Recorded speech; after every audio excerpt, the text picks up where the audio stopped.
Do you believe in the resurrection of Jesus Christ? That is how the evangelists tell it to us. Following the heavy stillness of the Sabbath, a day of mourning and despair in Jerusalem, the dawn of the first day of the week brought with it the breath of the impossible. While the city still slept, a group of brave and faithful women, among them Mary Magdalene, Mary, mother of James, Joanna and Salome, set out for the tomb. They carried with them the spices prepared the day before, intending to complete the funeral rites for Jesus, worried about the gigantic stone that sealed the entrance to the tomb. Upon arriving at the garden, their hearts stopped. The stone had been removed. According to one account, this occurred amidst an earthquake and the appearance of a radiant angel who descended and rolled it aside, terrifying the Roman guards who were watching the place. The women approached with astonishment and fear. Looking inside, they confirmed what they both feared and longed for. Jesus' body was not there. They only found the empty burial cloths, carefully folded, and the headcloth rolled up separately. While they processed the bewildering absence, they came face to face with heavenly messengers, one or two beings dressed in dazzling garments.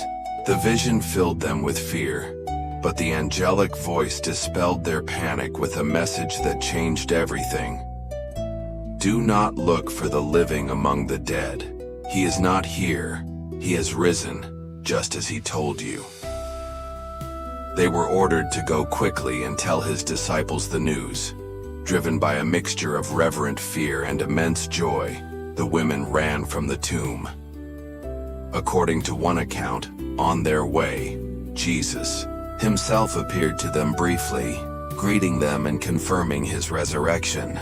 They arrived breathless where the disciples were, most of them gathered behind locked doors, overwhelmed by fear and sadness. They told them everything: the empty tomb, the angels, the message of life. But the disciples, unable to believe amidst their despair, considered their words nonsense. However, the account of Mary Magdalene about the empty tomb, especially to Peter and John, sparked a flicker of doubt that turned into action. Both ran towards the tomb. John arrived first, looked inside and saw the cloths but did not enter. Peter arrived shortly after, with his characteristic impulsiveness, entered, and saw the empty cloths, noticing especially how the headcloth was neatly rolled up separately. John then entered as well, saw this evidence of order, not of hurried theft, and believed, still not fully understanding the prophecies. They returned home marveling at what they had witnessed. While Peter and John left, Mary Magdalene remained by the tomb weeping. Leaning in again, she saw the angels. Turning around, she saw a figure who, through her tears, she mistook for the gardener. Her heart only yearned to find the body of her Lord. "Sir," she pleaded, "if you have carried him away, tell me where you have put him." Then that figure spoke, uttering a single word in an unmistakable voice: "Mary." In that instant, the veil of her grief was torn. It was him, her teacher.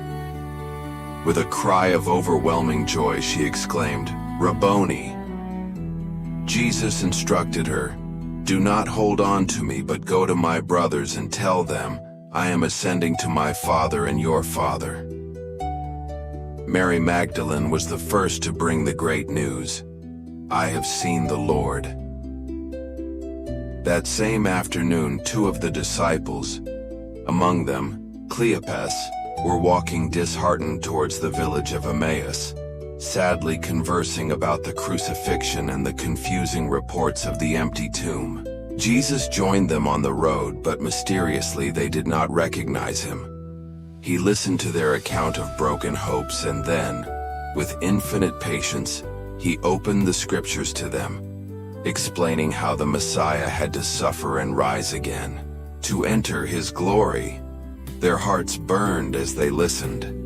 Upon arriving at Emmaus, they urged him to stay, for it was getting late. During supper, he took bread, gave thanks, broke it, and gave it to them. In that familiar act, their eyes were opened, and they recognized him. In that very instant, he vanished from their sight. Filled with an uncontainable fervor, they got up instantly and returned to Jerusalem, despite the night, to tell the apostles what had happened. Upon arriving in Jerusalem, they found the 11, now 10 without Thomas present, and others gathered, all ready with the news that the Lord had appeared to Simon Peter, while the men from Emmaus recounted their own experience. Suddenly, despite the doors being locked for fear, Jesus appeared in their midst. Initial terror seized the disciples, thinking they were seeing a ghost. But Jesus calmly said to them, "Peace be with you." To dispel their doubts, he showed them the marks of the nails in his hands and feet and the wound in his side. He invited them to touch him, and according to one account, he even ate baked fish in front of them, proving the reality of his resurrected body.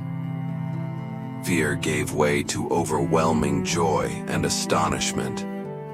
He repeated the greeting of peace and entrusted them with the mission. "As the Father has sent me, even so I am sending you." He breathed on them, saying, "Receive the Holy Spirit," granting them authority to forgive sins. He opened their minds to understand the Scriptures, showing them that everything had happened as predicted. Thus, Easter Sunday culminated with the encounter of the disciples with their resurrected Lord. What began with tears of mourning and confusion was transformed into a celebration of life, an unexpected peace, and the commission to carry this news that would change the world. Death had been defeated and hope reigned.